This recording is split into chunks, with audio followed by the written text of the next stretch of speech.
बिस्मिल्लाहिर्रहमानिर्रहीम नहमदुहु व नुसल्ली अला रसूलिहिल करीम। मेरे मुअज़्ज़ज़ और मोहतरम ख़वातीनो हज़रात, अस्सलामु अलैकुम। इस दुआ के साथ कि अल्लाह तबारक व ताला हम सब को अपनी हिफ्ज़ो ईमान में रखे, वीडियो का आगाज करता हूँ। हजरत अब्दुल रहमान बिन अबी लैला रज़ियल्लाहु ताला अन्हु कहते हैं कि हजरत अली करमल्लाहु वजहू सर्दियों में एक लुंगी और एक चादर ओढ़कर बाहर निकला करते थे और ये दोनों कपड़े पतले होते थे, और गर्मियों में मोटे कपड़े और ऐसा जुब्बा पहनकर निकला करते थे जिसमें रुई भरी होती थी।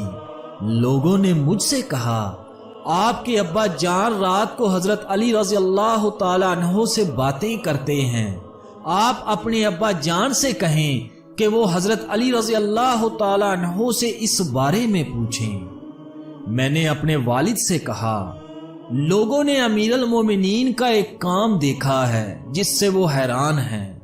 मेरे वालिद ने कहा, वो क्या? मैंने कहा, वो सख्त गर्मी में रुई वाले जुब्बा और मोटे कपड़ों में बाहर आते हैं और उन्हें गर्मी की कोई परवाह नहीं होती, और सख्त सर्दी में पतले कपड़ों में बाहर आते हैं, ना उन्हें सर्दी की कोई परवाह होती है और ना वो सर्दी से बचने की कोशिश करते हैं। तो क्या आपने उनसे इस बारे में कुछ सुना है? लोगों ने मुझे कहा है कि जब आप रात को उनसे बातें करें तो ये बात भी उनसे पूछ लें। चुनाचा जब रात को मेरे वालिद हजरत अली रज़ियल्लाहु ताला अन्हु के पास गए तो उनसे कहा, ए अमीरुल मोमिनीन, लोग आप रज़ियल्लाहु ताला अन्हु से एक चीज के बारे में पूछना चाहते हैं। हजरत अली करमल्लाहु वजहू ने फरमाया, वो क्या? मेरे वालिद ने कहा, आप रज़ियल्लाहु ताला अन्हु सख्त गर्मी में रुई वाला जुब्बा और मोटे कपड़े पहनकर बाहर आते हैं और सख्त सर्दी में दो पतले कपड़े पहनकर बाहर आते हैं। ना आप रज़ियल्लाहु ताला अन्हु को सर्दी की परवाह होती है और ना उससे बचने की कोशिश करते हैं। हजरत अली करमल्लाहु वजहू ने फरमाया, ए अबू लैला, क्या आप खैबर में हमारे साथ नहीं थे? मेरे वालिद ने कहा, अल्लाह की कसम, मैं आप लोगों के साथ था। हजरत अली करमल्लाहु वजहू ने फरमाया, हजूर नबी मुकर्रम सल्लल्लाहु अलैहि वसल्लम ने पहले हजरत अबू बकर सिद्दीक रज़ियल्लाहु ताला अन्हु को भेजा।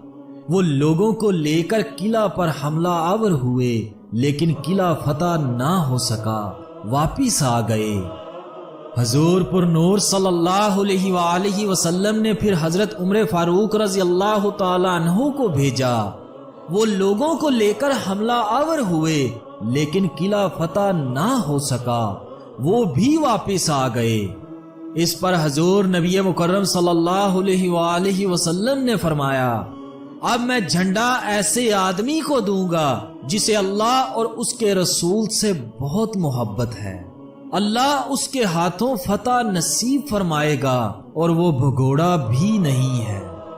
चुनाचा हजूर नबी मुकर्रम सल्लल्लाहु अलैहि वसल्लम ने आदमी भेजकर मुझे बुलाया। मैं आका अलैहिस्सलातु वस्सलाम की खिदमत में हाजिर हुआ। मेरी आंख दुख रही थी, मुझे कुछ भी नजर नहीं आ रहा था।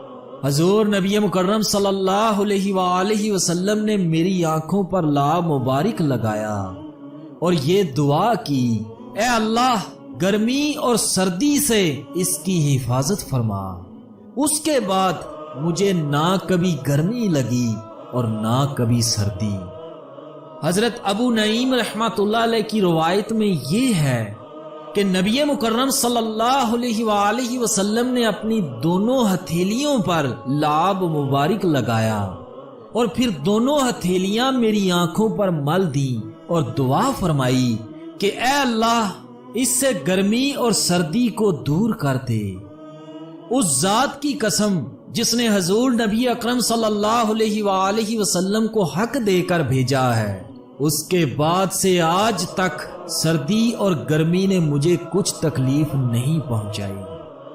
طبرانی رحمت اللہ علیہ کی ایک روایت میں ہے کہ حضرت سوید بن غفلہ رضی اللہ تعالیٰ عنہ فرماتے ہیں کہ ہماری حضرت علی رضی اللہ تعالیٰ عنہ سے سردیوں میں ملاقات ہوئی۔ انہوں نے صرف 2 کپڑے پہن رکھے تھے۔ ہم نے ان سے کہا کہ آپ ہمارے علاقے سے دھوکہ نہ کھائیں، ہمارا علاقہ آپ رضی اللہ تعالیٰ عنہ کے علاقہ جیسا نہیں ہے، یہاں سردی بہت زیادہ پڑتی ہے۔ حضرت علی رضی اللہ تعالیٰ عنہ نے فرمایا مجھے سردی بہت لگا کرتی تھی۔ جب حضور اکرم صلی اللہ علیہ وآلہ وسلم مجھے خیبر بھیجنے لگے تو میں نے عرض کیا کہ میری آنکھیں دکھ رہی ہیں، تو آپ صلی اللہ علیہ وآلہ وسلم نے میری آنکھوں پر لعاب مبارک لگایا، اور اس کے بعد نہ مجھے کبھی گرمی لگی اور نہ کبھی سردی، اور نہ ہی کبھی میری آنکھیں دکھنے آئیں۔ سبحان اللہ۔ اللہ تبارک و تعالیٰ سے دعا کرتا ہوں کہ اللہ پاک ہم سب کو واقعات کو سن کر سمجھنے کی اور سمجھ کر عمل کرنے کی توفیق عطا فرمائے۔ آمین ثم آمین۔